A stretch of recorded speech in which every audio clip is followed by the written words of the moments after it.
दोस्तों, श्रीमद् भागवतम पुराण भगवान श्री कृष्ण का ग्रंथावतार है और श्रीमद् भागवतम भगवान श्री कृष्ण का साक्षात स्वरूप भी है। कैसे, आइए जानते हैं।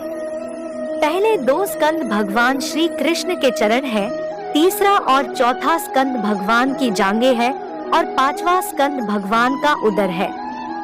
छठा स्कंद भगवान का वक्षस्थल है और 7वां और 8वां स्कंद भगवान की भुजाएं है, 9वां स्कंद भगवान का गला है और 10वां स्कंद भगवान का चेहरा है और उसमें रासलीला के चैप्टर्स भगवान की सुंदर मुस्कान है। 11वां स्कंद भगवान का ललाट है और 12 स्कंद भगवान के सर पे जो वृंदावन के फ्लावर्स की जो पगड़ी है ना, वो 12 स्कंद है। दोस्तों, इस ग्रंथ में भगवान श्री कृष्ण की कहानियां लिखी हुई है और इसके साथ ही जीवन को बदल देने वाले लाइफ लेसन्स भी इस पुराण से हमें सीखने को मिलते हैं। और ये ग्रंथ खास करके कलयुग के लोगों के लिए लिखा हुआ है ताकि कलयुग के लोगों के अंदर कृष्ण प्रेम जागृत हो सके। आइए अब सुनते हैं श्री कृष्ण के कुछ जीवन बदल देने वाली उपदेश।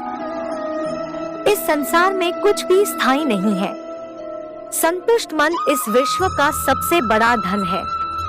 कर्म किए जाओ, फल की चिंता मत करो। भगवान प्रत्येक वस्तु में, प्रत्येक जीव में मौजूद है। आत्मा अमर है, इसलिए मरने की चिंता मत करो। आत्मा का अंतिम लक्ष्य परमात्मा में मिल जाना होता है। धर्म केवल कर्म से होता है, कर्म के बिना धर्म की कोई परिभाषा ही नहीं है। वर्तमान परिस्थिति में जो तुम्हारा कर्तव्य है वही तुम्हारा धर्म है। मन बहुत चंचल है जो इंसान के दिल में उथल पुथल कर देता है। जब वे अपने कार्य में आनंद खोज लेते हैं तब वे पूर्णता प्राप्त करते हैं। अहंकार करने पर इंसान की प्रतिष्ठा, वंश, वैभव तीनों ही समाप्त हो जाते हैं। जीवन में कभी भी किसी से अपनी तुलना मत कीजिए। आप जैसे हैं सर्वश्रेष्ठ है। बुरे कर्म करने नहीं पड़ते हो जाते हैं और अच्छे कर्म होते नहीं करने पड़ते हैं।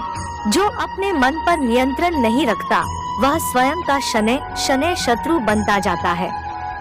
बुद्धिमान व्यक्ति को समाज कल्याण के लिए बिना आसक्ति के काम करना चाहिए। स्वार्थ संसार का एक ऐसा कुआं है जिसमें गिरकर निकल पाना बड़ा कठिन होता है। सेहत के लिए योग और किसी की जरूरत पर सहयोग दोनों से ही जीवन बदलता है। आत्मज्ञान की तलवार से काटकर अपने हृदय से अज्ञान के संदेह को अलग कर दो।